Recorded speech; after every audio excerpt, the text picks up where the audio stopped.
Assalamualaikum warahmatullahi wabarakatuh. Selamat pagi dan salam sejahtera bagi adik-adikku yang saya banggakan.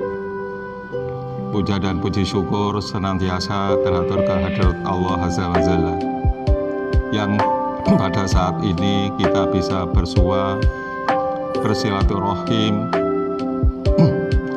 melakukan sharing di dalam mengajukan tema kesadaran lingkungan hidup dan kesiapsiagaan bencana di perguruan tinggi. Sebelum saya memberikan sedikit uraian tentang kesadaran lingkungan hidup dan kesiapsiagaan bencana, perkenankanlah saya mohon izin untuk memperkenalkan diri. Nama saya adalah Ahmad Gatot Rilo Pambudi. Sehari-harinya saya ada di seksi rehabilitasi dan rekonstruksi atau pemulihan di BPDW Kap Jombang. Seperti yang kita ketahui bersama, bahwa di seksi rehabilitasi rekonstruksi merupakan hilir daripada proses manajemen bencana. Sedangkan alamat kami, mohon maaf, alamat saya ada di Perumahan Sambong Indah G24 Desa Sambung Dukuh, Kecamatan Jombang, Kap Jombang. Adik-adikku yang saya banggakan, sesuai dengan surat yang terkirim kepada institusi kami BPBD Kap Jombang mengenai penyampaian sekilas lintas materi tentang kesadaran lingkungan hidup dan kesiapsiagaan bencana di perguruan tinggi. Seperti kita ketahui bersama bahwa kesadaran adalah merasa tahu atau ingat kepada keadaan yang sebenarnya. Misalnya keadaan ingat akan dirinya, tugas atau kewajibannya. Sedangkan indikator daripada itu semua adalah indikator kesadaran adalah pengetahuan dan pemahaman, dan tentunya diteruskan dengan implementasikannya di lapangan. Sedangkan kesadaran lingkungan hidup pada hakikatnya adalah pembangunan lestari berupa upaya sadar dan terencana yang memadukan lingkungan hidup termasuk sumber daya dalam proses pembangunan untuk menjamin kemampuan, kesejahteraan, dan mutu hidup generasi masa kini dan masa mendatang. Pembangunan berwawasan lingkungan dapat diartikan sebagai gabungan antara pembangunan dan kemampuan dengan usaha untuk memelihara lingkungan agar sumber daya alam di sekitar kita seperti sumber daya air, lautan, tanah, udara, energi dan mineral, serta yang lainnya yang digunakan tidak hilang, tidak musnah, dan dapat digunakan kembali.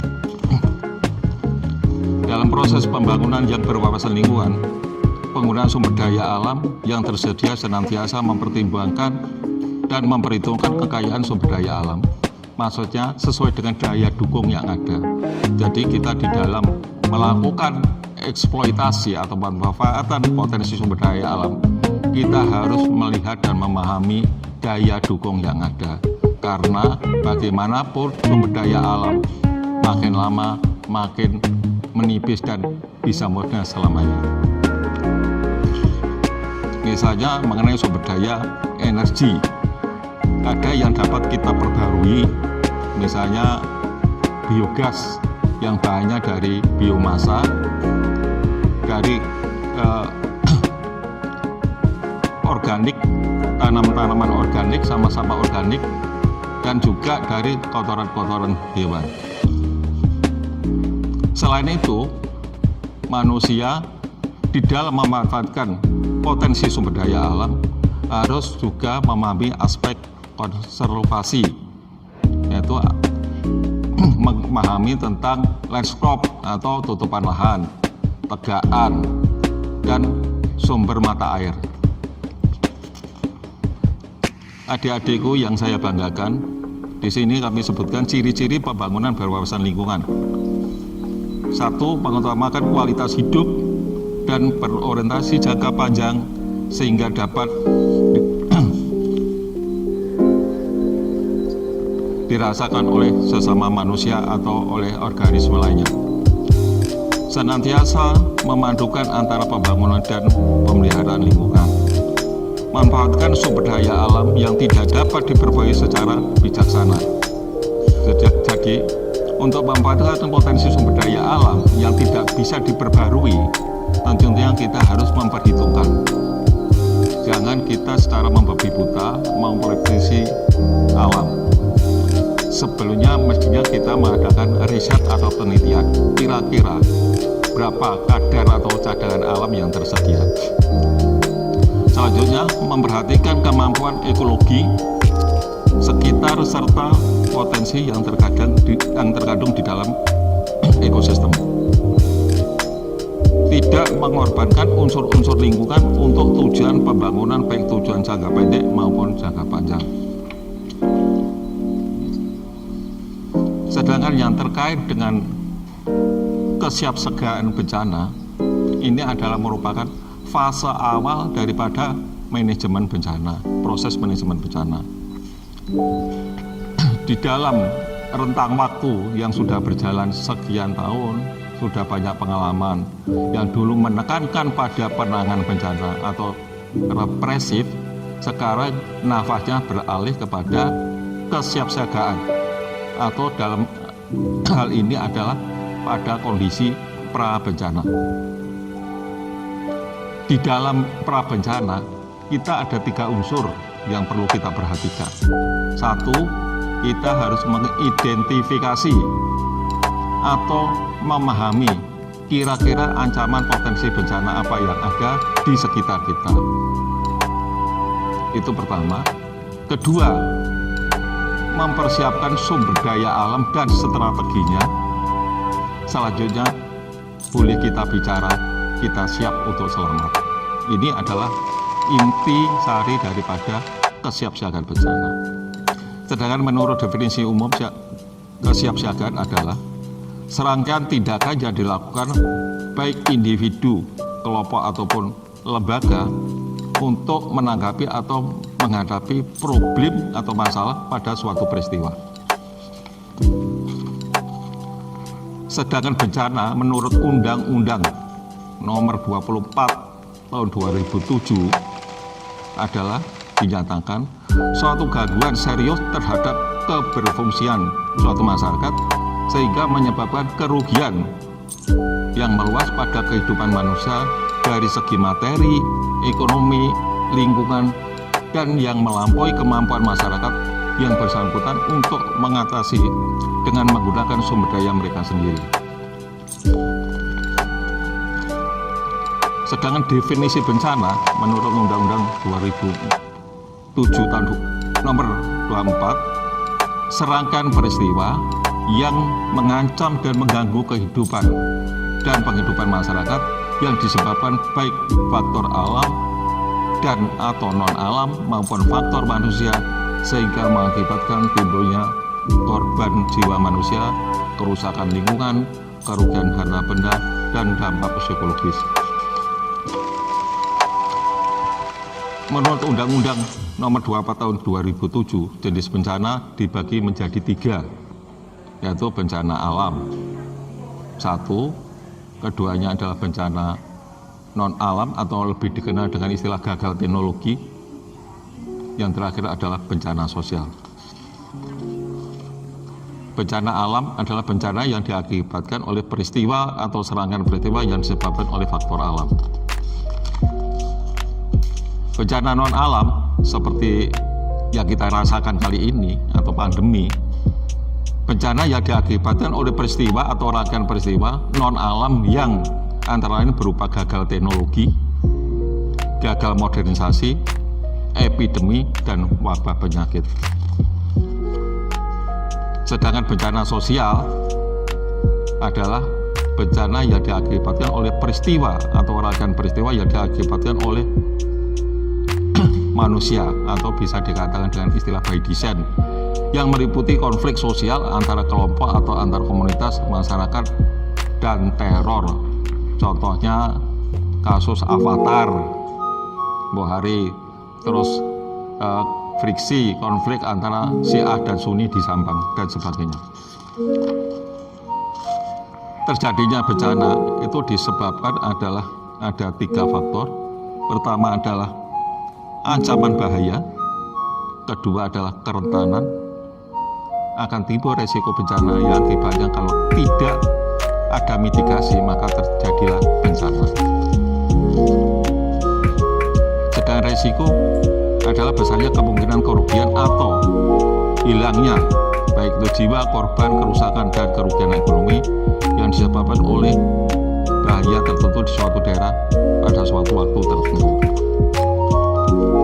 Kerentanan adalah sekumpulan kondisi atau suatu akibat keadaan, faktor fisik, sosial, ekonomi, dan lingkungan yang berpengaruh buruk terhadap upaya-upaya pencegahan dan penanggulangan bencana. Faktor kerentanan ada dibagi ada 4. Pertama adalah fisik, kekuatan bangunan, struktur rumah, jalan, jembatan terhadap ancaman bencana. Jadi di dalam kesiapsiagaan bencana itu harus kita perhitungkan dengan pengurangan resiko bencana. Kita melakukan suatu ikhtiar atau tindakan agar bencana itu tidak terjadi, setidak-tidaknya kalau tidak bisa mengurangi korban dampak yang lebih besar. Ini adalah di prinsip pada kesiapsiagaan bencana. Di sosial adalah kondisi demografi, misalnya data mengenai jenis kelamin, usia, kesehatan, gizi, perilaku masyarakat terhadap ancaman bencana. Faktor ekonomi, kemampuan finansial masyarakat dalam menghadapi ancaman di wilayahnya. Aspek lingkungan, tingkat ketersediaan kelangkaan sumber daya, baik itu lahan, air, udara, serta kerusakan lingkungan yang terjadi.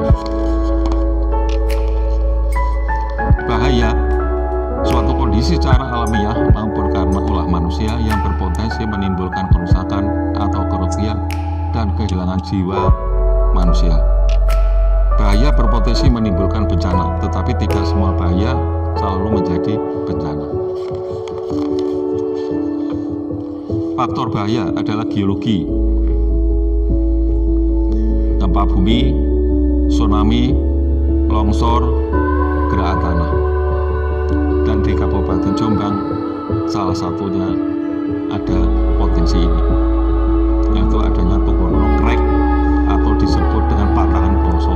Walaupun itu sudah pasif, namun bisa jadi kemungkinan aktif kembali seperti yang kita pernah rasakan adanya sesar kambing yang menghantam Probolinggo, Situbondo, dan Pulau W serta Pulau Kambing beberapa tempo hari yang lalu. Hidrometeorologi, banjir, topan, badai, siklon, dan kekeringan yang saat ini desa-desa sudah banyak mengirimkan proposal permintaan topik air karena kekeringan ini sudah mulai dirasakan di desa-desa, di saudara-saudara kita yang ada di daerah pedesaan. Biologi, epidemi, penyakit, tanaman atau hewan. Teknologi bisa jadi kecelakaan transportasi maupun kecelakaan di industri. Lingkungan, kebakaran hutan dan perudahan lahan. Khusus untuk kebakaran hutan dan lahan, menurut Undang-Undang Nomor 24 Tahun 2007 masuk di dalam bencana. Tetapi untuk kebakaran yang menerpa daerah permukiman, perindustrian itu masuk dalam kategori musibah, bukan bencana. Sedangkan bahaya definisinya adalah keadaan atau fenomena alam yang dapat berpotensi menyebabkan korban jiwa atau kerusakan benda, garis miring lingkungan. Jadi jenis bahaya biologi, hidrometeorologi, teknologi, lingkungan, sosial, dan biologi.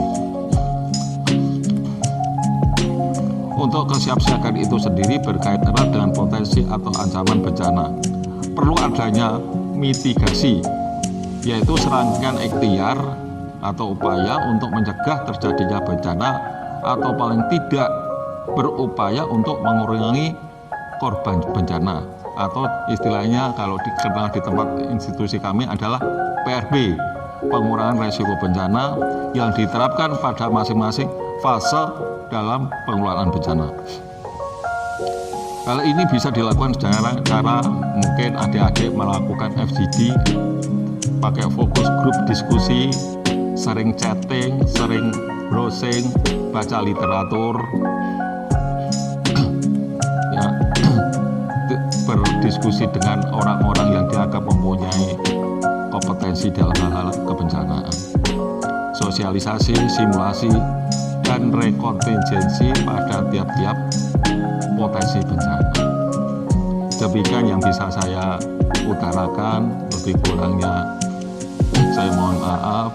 Wabillahi taufiq wal hidayah, wa ridha wal inayah, ihdinas siratal mustaqim. Wassalamualaikum warahmatullahi wabarakatuh.